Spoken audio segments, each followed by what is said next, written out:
एक बार की बात है, महात्मा बुद्ध के शिष्य आनंद कहीं जा रहे थे। रास्ते में उन्होंने देखा कि एक अधेड़ व्यक्ति एक चट्टान पर बैठा रो रहा है। वे उसके पास गए और बोले, क्या बात है वत्स, तुम कौन हो और क्यों रो रहे हो?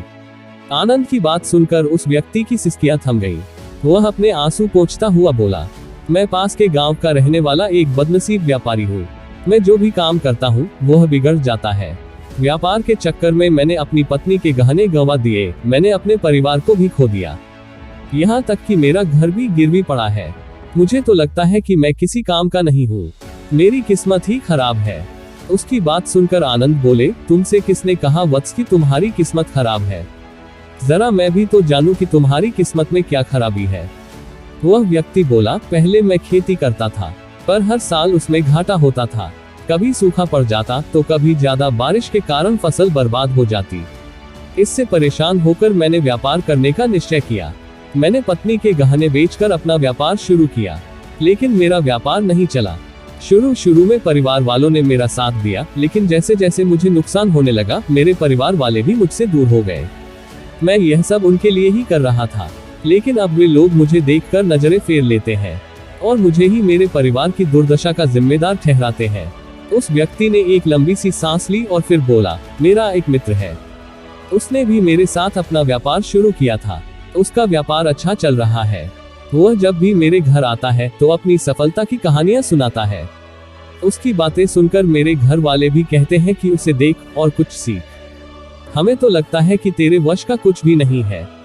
उन लोगों की बातें सुनकर अब तो मुझे भी लगने लगा है कि शायद मेरे वश का कुछ भी नहीं है। अब तो मुझे अपना जीवन ही व्यर्थ लगने लगा है। मेरे मन में ख्याल आता है कि अपना जीवन समाप्त कर लूं। मैं यहाँ आया भी इसी इरादे से था, लेकिन हिम्मत नहीं कर पाया, इसीलिए यहाँ एकांत में बैठा विलाप कर रहा था। आनंद बोले, ओह तो ये बात है। वैसे क्या तुम इसके अलावा कुछ और भी कहना चाहते हो? हाँ, मैं उसकी बातें सुनकर स्वयं दुखी हो जाता हूँ, उस व्यक्ति ने जवाब दिया।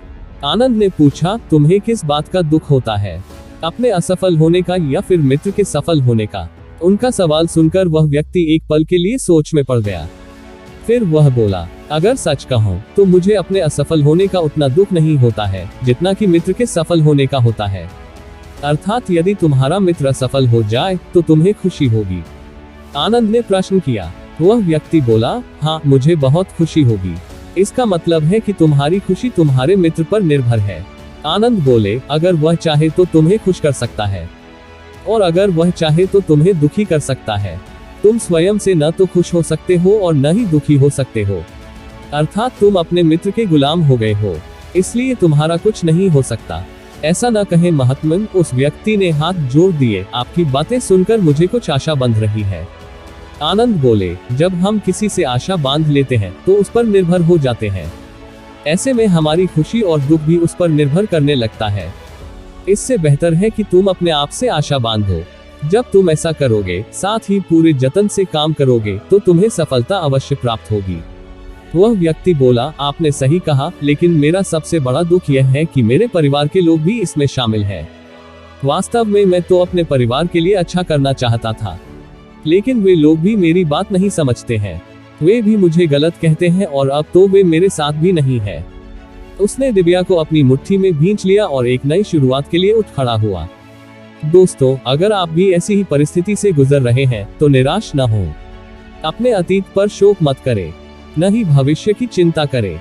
अपने वर्तमान को जिए और उसे बेहतर बनाने के लिए सच्चे मन से प्रयत्न करें। यकीन जाने, जल्दी ही आपकी किस्मत भी बदलने वाली है।